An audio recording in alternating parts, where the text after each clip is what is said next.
So I went to see Justice League on the opening day, the big film adaptation with all the various DCEU characters in that they've built up until now. And there was three things that I wanted in particular from this film. I wanted Superman to lighten up, I wanted Cyborg to say booyah at least once, and I wanted boom tubes done right. Is anybody else sick of the sky portal and the sky beam thing? I know boom tubes kind of encompass both of those things anyway, but I was hopeful that they could stick to the classic boom tube look. So that's what I wanted in this film going in, besides it being a good film, naturally. And when all said and done, I think I liked this film. I did. It was convoluted in places, but I liked it. There were a couple of characters that didn't need to be there. You could have cut them out and lost nothing. But yeah, I think I'm quite happy with the end result. I would have liked it to be better than it actually is, but you know, they still had Zack Snyder on writing and directing duties, and he tends to put the visual aspect of the film over the storyline making any sense. So there's still an element of that. He had to step aside at the last moment because of family issues, and Joss Whedon, of all people, they got him to come in and finish it up and add a bit of humour and a bit of levity to it, and some of that does come through in this film. You can see that there's a good film in here struggling, straining to get out of this one, and you can see flashes of it sometimes, and I just wish the whole thing was like that. And obviously DC and Warner Brothers knows that they kind of screwed up with Dawn of Justice, because in particular the end of this film, I can't count the number of times they used the word hope. It's like, hope this, hope that, hope t'other. Yeah, I get it. You're trying to make up for the dark, gritty, dull films of the past by overloading it. You don't need to repeat it so often. Ease off. As you might expect in a film like this, each character gets their own intro, and it's appropriate. They're all introduced in different ways. The Flash and Cyborg are done low key. Most of the other characters have some sort of awesome sequence to introduce them, and I'm fine with that. It's a little bit hard to tell where they made the alterations, because, as I say, Zack Snyder stepped aside and Joss Whedon came in and finished it off, but most of this film is still apparently Zack Snyder's.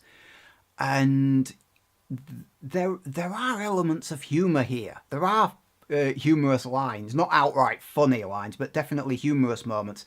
And you know what? At times there were little sparks here and there that made me think of Justice League the animated series. It's not that good. It is not that good. But there were little sparks here and there, and you just felt like if someone wasn't holding this film back and trying to make it dark and realistic and gritty and DC, I feel like this film could have been a lot better. Oh, and by the way, everybody who said that you saw green in the corner of that trailer, ooh, maybe it's Green Lantern. No, he's not in this film. Dispel that thought from your head. Green Lantern's not in this film. Martian Manhunter and Hawkgirl, those members of the Justice League are not here. So don't go looking for them or waiting for them. As far as the plot is concerned, Steppenwolf, the main bad guy from Apocalypse, one of Darkseid's minions, I think that he's basically trying to invade Earth to claim it as his own, although he does name drop Darkseid at one point, just once. And to do this, he's trying to find the mother boxes, those square things from the trailers, and I don't know how mother boxes work. I don't read comic books. I hear tell that they can do anything. The Justice League animated series simply had them as activating boom tubes, and that was it. But in this one, Steppenwolf's trying to find 3 mother boxes, and he plugs them all into each other, and it's basically used as a terraforming device. So it's kind of like Man of Steel's plotline, where the aliens show up and try to alter Earth's environment. Except this time they're trying to create apocalypse on Earth. And the boom tubes are done reasonably. I have to admit, I didn't think they'd do them right. I think they just open a hole in the sky or something like every bloody sci-fi film does nowadays. But no, it's never easy translating comic book panels or an animated form of a show into live action, because you've got that extra third dimension there to play around with, and the visual look is different. It's tricky, but I thought they did Boom Tubes okay, so I can cross off one item off of me 3 asks for this film. I can cross one of them off. And this film had to resolve the whole, and it's not really a spoiler because the film's been out for ages, but Dawn of Justice, the whole death of Superman storyline. This film had to deal with that, and you know what? That's not entirely this film's fault. The whole resurrection thing, I won't get into details because spoilers, but the whole resurrection thing, it's not entirely this film's fault. It is convoluted, but the part of that blame, I'm saying maybe 50% of it, is on Dawn of Justice for setting that bloody thing up in the first place. They do use it also as an excuse for a hero-on-hero melee. A bit of a fight ensues between the heroes, and at this point you get a sense of how powerful the heroes are in relation to each other. And Superman is by far and away the most powerful. You'd expect that against someone like Batman, but yeah, he outpowers all of them. Well, almost all of them. There's an interesting part of the fight where the Flash gets involved. The Flash is quicker. He's not as powerful, but he's quicker. And it is a seriously awesome scene watching the Flash dodge Superman. Again, it's that Zack Snyder thing of, spectacle over reason. And in the trailers, I was concerned by the Flash because the visual effect of all that electricity around him when he's running really fast, I was a little bit concerned maybe that the electricity might block your view of what was going on. It doesn't. It really doesn't. It's shot very well. Despite the fact that he lights up like a Christmas tree, you can still clearly see what he and everyone and everything else is doing. Batman doesn't get much use out of his vehicles this time round. That big weird vehicle from the trailer that nobody could tell what the hell it was, it's something called the Nightcrawler, and it's basically like this 4-legged crab. It's an armoured 4-legged crab, and it can walk up walls, which is why we were all confused by the Justice League trailer, because that vehicle is a walker and it was hanging off the wall and part of the trailer. And that vehicle doesn't do a right lot, if I'm being honest. It fires a couple of missiles, it walks around a bit, it walks up the wall, doesn't do a right lot. His other vehicle, his second vehicle, is like a troop transport for the Justice League. I think that lasts all of 3 minutes before it explodes. And then the Batmobile itself kind of gets damaged in a melee, and that doesn't last long either. Batman does not take good care of his equipment. It really doesn't. Someone needs to tell him. Alfred needs to tell him. Alfred's good in this film. Again, by the way, Jeremy Irons, he always does it good. Despite the fact that Superman is way more powerful than any other member of the Justice League, it does feel like his punches have been reined in. You remember like in Man of Steel and Dawn of Justice, where Superman punches someone and sends them not through the nearest wall, but through the nearest 5 buildings. It's insanely overblown. This time when Superman punches, like for in this example what I'm thinking of, Steppenwolf slams into the nearby wall, leaves a massive impression in it, and then falls down. He doesn't go flying through building after building after building after building after building. Oh, come on. It allows you to keep up with the action a lot better. And again, that's kind of the thing that the Justice League animated series did. Superman was not massively overpowered. Yeah, people got thrown through walls occasionally. Yeah, he could fly through walls. But the action was reined in. It feels like they did that this time round, and it helps you keep up with the action. You no longer have to follow the fight over 5 city blocks. Another convoluted scene was Wonder Woman in... I don't think it's a bank, but it's that scene at the beginning of the Justice League trailer where she busts in through the doors and beats up a load of gunmen. Dodges that bullet, remember? It's convoluted, I say, because this group of people have turned up with guns and a bomb, and they've got hostages, and their reasoning for being there seems to be that there's no hope left in the world. As I say, this film bangs on and on about this, especially at the end. It feels like this is just set up for Wonder Woman to have a cool scene, which it is. In the animated series, I always felt like if Superman was a 10 out of 10, then Wonder Woman was a 9 out of 10. Wonder Woman could beat up Superman. In this film, I feel like she can't, which is weird. I feel like she's more like this film has put her on a 7 out of 10 rather than a 9. I feel, even after she blew away Ares, spoilers, in Wonder Woman. That film's been out for ages as well.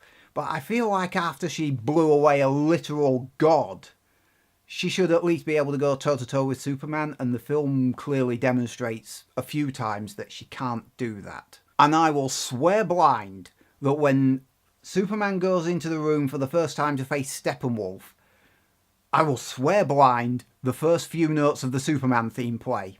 I mean the original Superman films, you know, the Christopher Reeve ones. I will swear blind the theme plays, just momentarily, but it's glorious. It's a glorious moment. Aquaman is cool. He's badass. They do refer to him momentarily as the Aquaman. I'm glad that they didn't overdo that. Because, you know, Aquaman is a figure of derision, let's be honest. A lot of people say, oh, you can talk to fish, can you? You know, and they even make that gag in this film. I do like Jason Momoa as Aquaman. It's different. It's different from the animated series, because in the animated series, Aquaman is all, well, he's the king of Atlantis. He's very regal. He's very focused on Atlantis. He's very hostile to the surface dwellers. In this film, Aquaman is very sympathetic, at least to the people in the village where he is. And he's not regal at all. He behaves like a rogue outside, you know. He got kicked out of Atlantis ages ago and he doesn't give a shit. And Jason Momoa perfectly slips into the role as this slight nutcase of a character who just doesn't care what anybody else thinks. I liked him. And Cyborg says booyah. He does. He says it in a low-key way. He just goes, booyah. But I was waiting for it. I was hoping. That's a second item I can cross off my list alongside the boom tubes. I was waiting for him to say it, and thank God someone actually had a sense of humour at Warner Brothers and DC, and they actually added that in. And I know that I'm not the only one to notice this, because the two people I went to the cinema with were also giggling at this. This film seems to have a slight, ever so slight, teeny tiny, minuscule obsession with Wonder Woman's backside. I don't know why. It's like one or two shots, you'd ignore it. By the time you get to the fourth, fifth or sixth shot, you start to think, hang on a minute, there's something weird going on here. They keep pointing the camera at a backside, and I'm not quite sure why. It's not a complaint, it's just an observation. Main bad guy of the film, Steppenwolf from Planet Apocalypse, minion of Darkseid, etc, etc. Steppenwolf is really tall, which they reference in the film, and kind of make a joke out of. Again, the film's trying. Steppenwolf is just really, really powerful, but he's not really that interesting. I want to come to Earth, I want to claim it for myself in the name of Darkseid. That's pretty much it. And I knew this going in, but J.K. Simmons plays Commissioner Gordon, and Commissioner Gordon is not in this film for very long. I knew that going in, and in all honesty, you could probably cut him out of the film and lose absolutely nothing. And we knew that Queen Mera was going to be in this film. She's apparently ruling the whole of Atlantis while Aquaman, Arthur, is away. And yeah, she's not in this film for very long, but she does knock Steppenwolf down. She does actually have a moment where Steppenwolf gets knocked flat by her. Not by a punch either, I quite like the way she does it.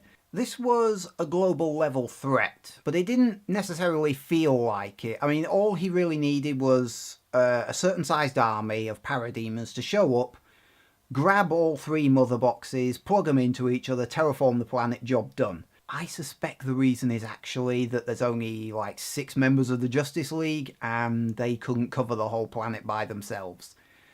Which explains why the conflict usually happens in a small area. Within the area of a small town is where the climax happens. Again, I feel like this film series has rushed itself. I feel like they packed so much, for some reason, into Dawn of Justice. DC, you didn't really have to do that. You could have waited. We'd have all cheerfully waited for Batman v Superman. You didn't have to throw it in our faces. You didn't have to hit us with a million storylines. And it does affect this film. The previous film, the whole death of Superman thing and everything else, all that setup, it drags this film back, and I wish it didn't. And the song from the trailer, that the remix of the Beatles song, that song does briefly play in the film. I'm very glad to report. You know how some trailers have music in them, in particular like Suicide Squad. They had Bohemian Rhapsody by Queen playing over the trailer, and then the film didn't really match the tone of the trailer. This film actually does play the tune momentarily, and I do feel like the film does earn it. It does enough to earn that moment, and it also plays the music over the end credits as well. Speaking of end credits, I didn't wait until the very end, but I did wait until the mid-credit sequence, which is stupid. It's fun though. It's stupid fun. It's the right kind of stupid fun, you know, like Adam West Batman. It's a nice fun little moment just added on the end there. It's a little bit out of place with the rest of the film, but I appreciated it. I can sense that there's a good Justice League film here, but it's having to, as I say, claw and scrape to get out, and even then it doesn't quite succeed. There's the convoluted plot points that are slowing it down. And I just wish that DC had stopped trying to be dark and gritty, because can't you guys just look at Justice League the Animated Series and do a film version of that? Would it kill you guys to do that? I still liked this film though. I liked it more than Dawn of Justice, definitely. And I would definitely recommend people go out and see it, if you haven't already. For me, this film is a high 6, low 7, and I'm going to go out on a limb and say that it's a 7 out of 10. I think the film does enough. I can see what the film's trying to do. It's struggling despite the people trying to make it dark and gritty. It's trying to get away from that and trying to be more fun. I don't know how much of that is down to Joss Whedon. I really have no idea.